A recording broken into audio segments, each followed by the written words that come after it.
Hoje é 26 de abril de 2022, são 13 horas e 20 minutos. O Leite Fernandes acordou de madrugada para ler um pedaço desse livro, Ministério do Silêncio,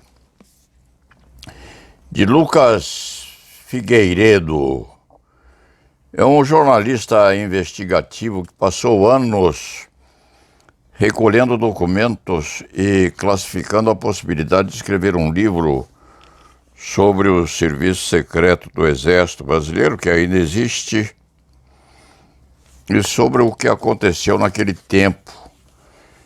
E o Leite Fernandes leu isto aqui agora, porque tinha uma resistência muito grande, sofria muito quando começava a tentar ler isto aqui. O Médici, nesse livro, citava um velho que havia sido torturado. O velho era Gregório Bezerra,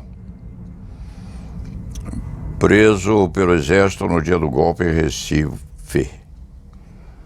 Na ocasião, Gregório, que tinha 64 anos, foi espancado, amarrado com uma corda no pescoço e arrastado como um animal pelas ruas da capital pernambucana por um jipe militar. Os oficiais que conduziram a crueldade chegaram a convocar o povo para linchá-lo, mas ninguém se apresentou.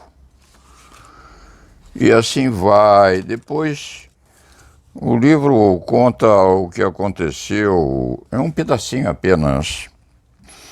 A Inês Etienne Romeu, a Alda da vanguarda popular revolucionária,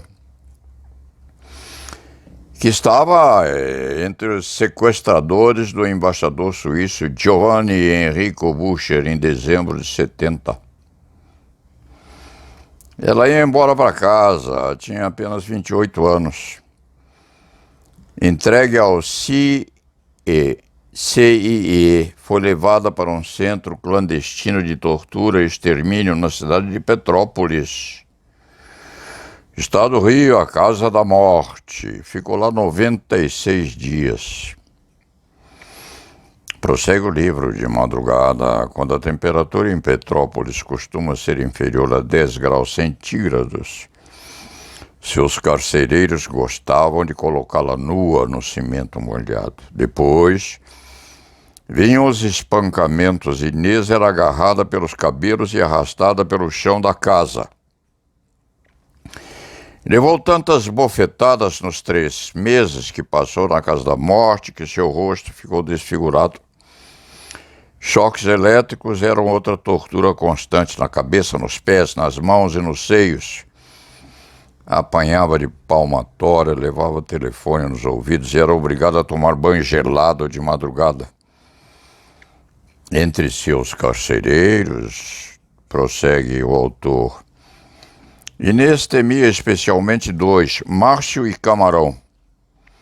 Ambos a obrigavam a limpar a cozinha da casa nua, enquanto ouvia gracejos e obscenidades. Uma vez, Márcio obrigou Inês a segurar seu pênis no outro, invadiu sua cela para examiná-la e verificar se Camarão a havia estuprado. Não naquele dia. Inês foi violentada 2 vezes por Camarão. Foi torturada durante 2 meses, resumida a um verme. Isto é um pedacinho apenas desse livro. Ela depois ajudou a esclarecer pontos importantes sobre o assassinato de pelo menos 9 desaparecidos políticos que passaram pela Casa da Morte. Carlos Alberto Soares de Freitas, Antônio Joaquim da Silva, Aloysio Palhano, Mariano Joaquim da Silva, Paulo de Tarso Celestino, Ereni Teres Guariba, Rubens Paiva, que sumiu e seu corpo nunca mais apareceu, Ivan Mota Dias e Walter Ribeiro Novaes. Não se sabe quantas pessoas foram mortas na casa de Petrópolis, já que os corpos que de lá saíam eram destruídos ou enterrados em cemitérios clandestinos. Inês foi uma das poucas sobreviventes. Isso aconteceu lá no tempo em que o golpe de Estado de 64 estava vigendo com bastante procedência e fortalecimento. Então, essas declarações que o ministro da Defesa fez há poucos dias, correspondentes à participação do Exército Nacional nas garantias democráticas pelas quais o Brasil havia passado, precisam ser recompostas.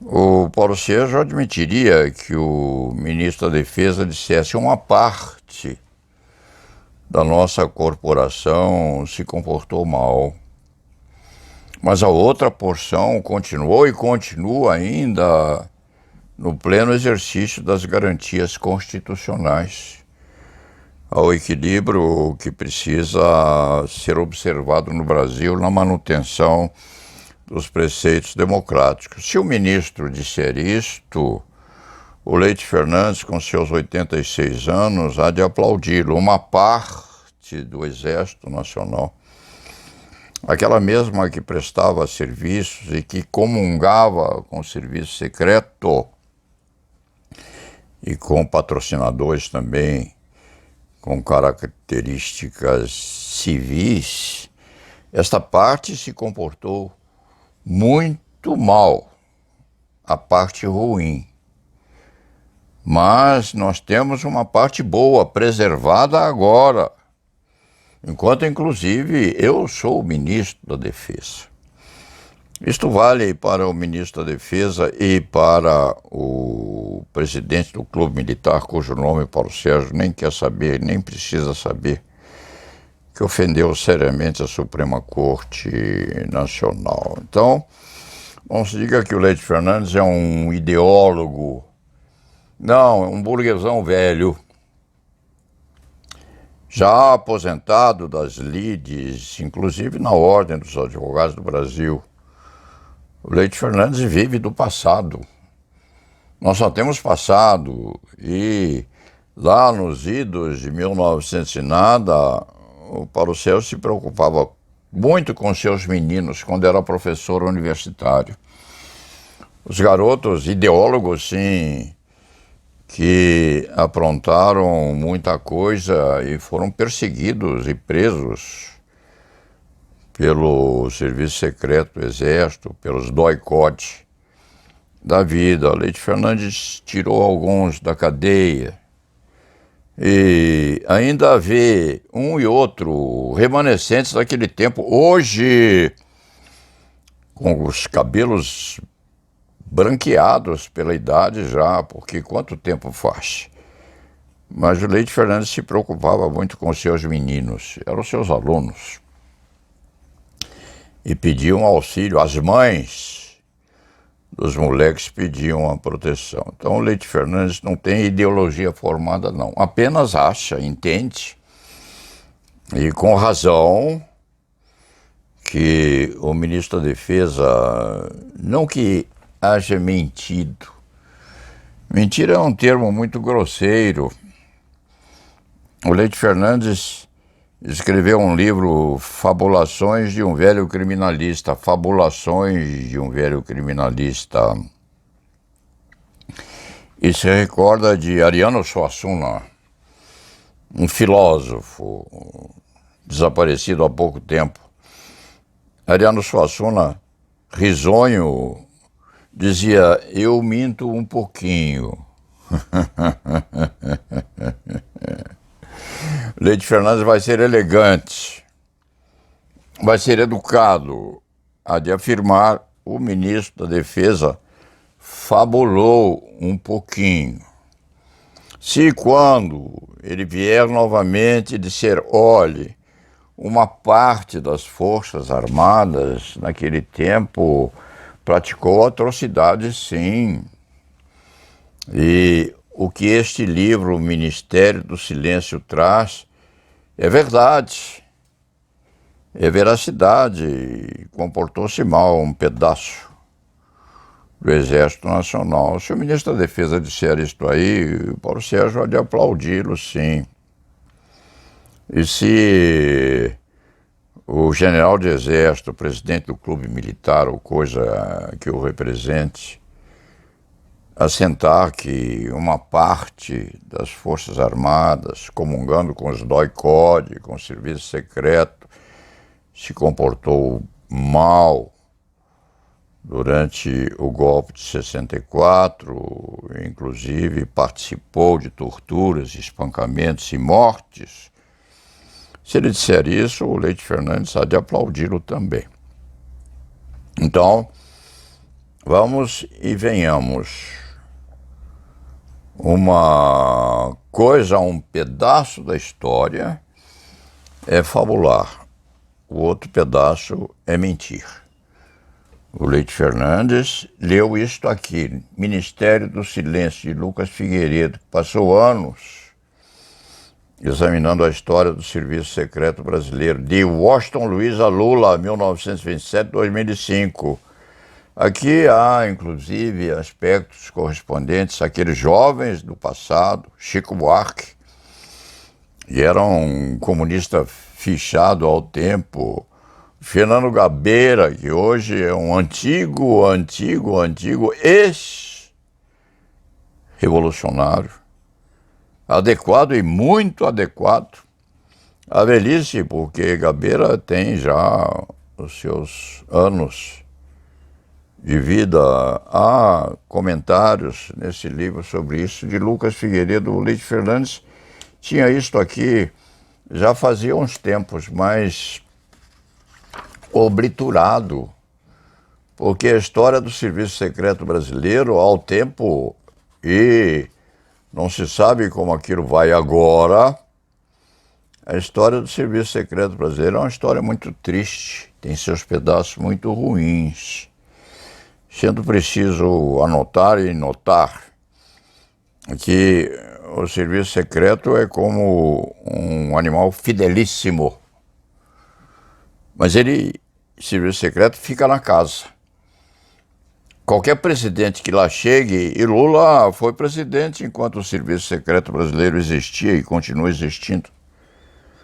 Enquanto o Lula era presidente da República, o Serviço Secreto existia, sim, existe até hoje, prestando, evidentemente, auxílio e apoio ao atual presidente da República. Então, o Leite Fernandes diz essas coisas só para que se saiba que este livro, num certo aspecto, dá enjoo, sim.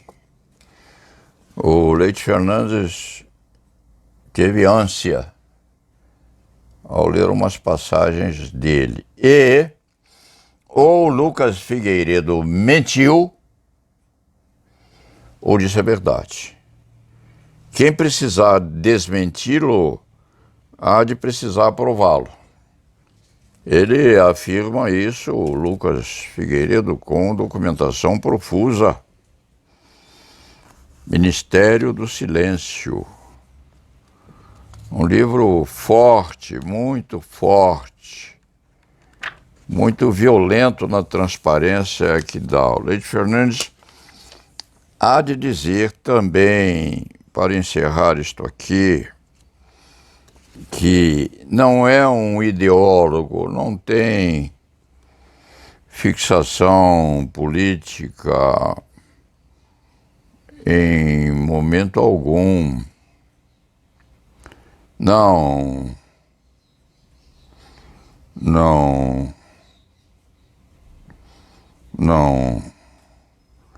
Apenas o Leite Fernandes deu. Era preciso ler o que se passou. Há aqui uma foto do suicídio de Herzog.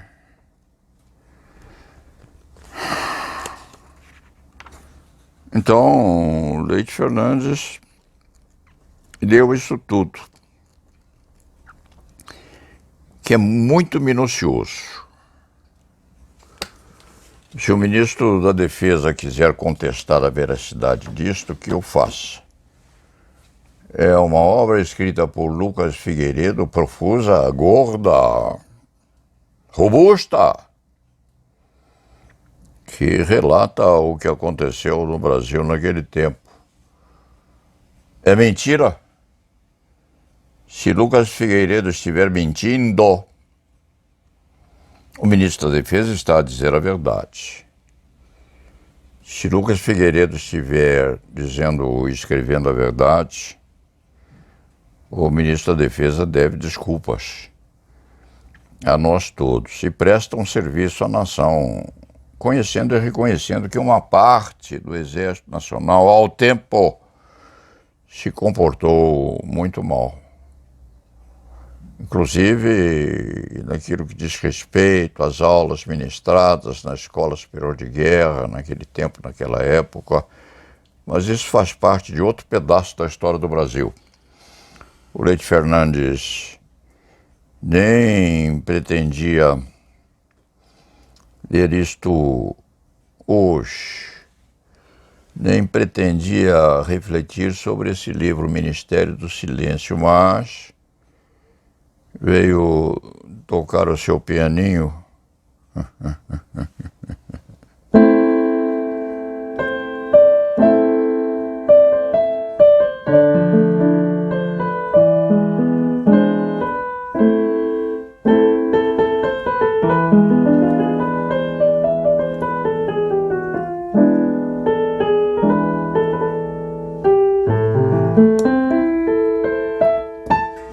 Veio tocar o seu pianinho e lembrando daquilo que o ministro da Defesa afirmou há poucas horas. Dias são poucos e horas também são poucas.